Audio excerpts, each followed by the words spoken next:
வணக்கம். இன்றைய மாவட்ட செய்திகள்.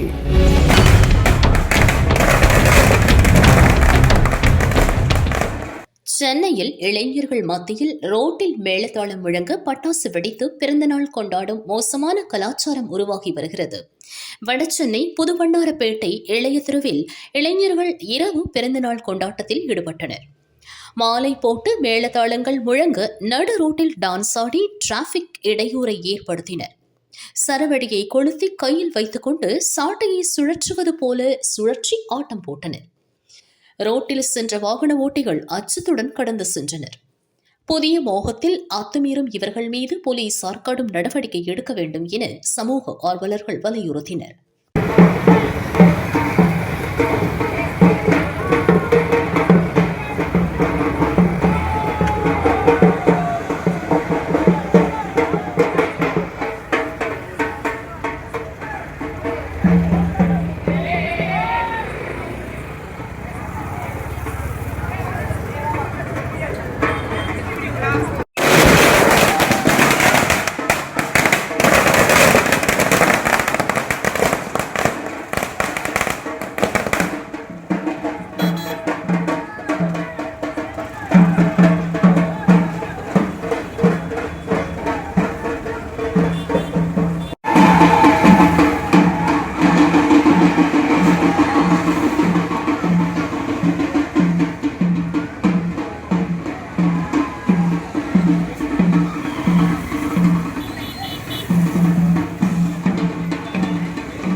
ஞாயிற்றுக்கிழமைகளில் திருவிழா போல் காட்சியளிக்கும் காசிமேடு மீன்பிடி துறைமுகம் மோன்தா புயல் எச்சரிக்கை காரணமாக மீன்பிரியர்களின் கூட்டமும் மீன்வரத்தும் குறைவாகவே இருந்தது.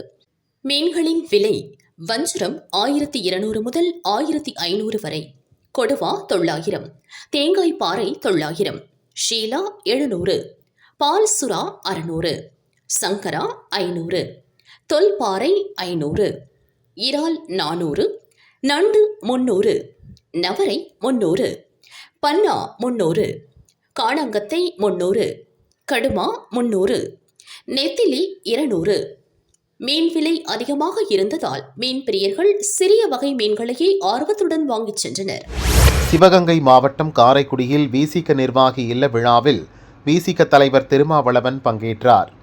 தமிழ்நாட்டை பொறுத்தவரையில் பிற மாநிலங்களுக்கு வழிகாட்டக்கூடிய வகையில் புரட்சிகரமான பல முடிவுகளை கடந்த காலங்களிலும் எடுத்திருக்கிறது. இப்போதும் அதே வழியில் நம்முடைய மாண்புமிகு முதல்வர் அவர்கள் பெரியார் அரசியல் பேரறிஞர் அண்ணா காட்டிய வழியில் இந்த நிலைப்பாட்டை மேற்கொண்டிருக்கிறார்.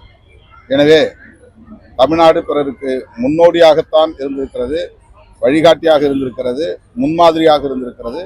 இதிலும் தமிழ்நாடு ஒரு முன்மாதிரியாகத்தான் விளங்குகிறது. திராவிட முன்னேற்ற கழகத்தின் தலைமையிலான கூட்டணியில் நாங்கள் மிகவும் உறுதிப்பாட்டோடு இருக்கிறோம் என்பதை பொறுத்துக் கொள்ள முடியாத, சகித்துக் கொள்ள முடியாத பாஜக உள்ளிட்ட சங் பரிவார்கள் இந்த அவதூறுகளை பரப்புகிறார்கள், விமர்சனங்களை பரப்புகிறார்கள், எங்களை குறிவைத்து அரசியல் செய்கிறார்கள்.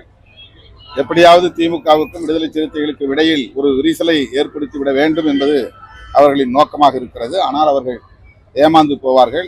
அதற்கு ஒருபோதும் திமுக தலைமையிலான கூட்டணி இடம் கொடுக்காது.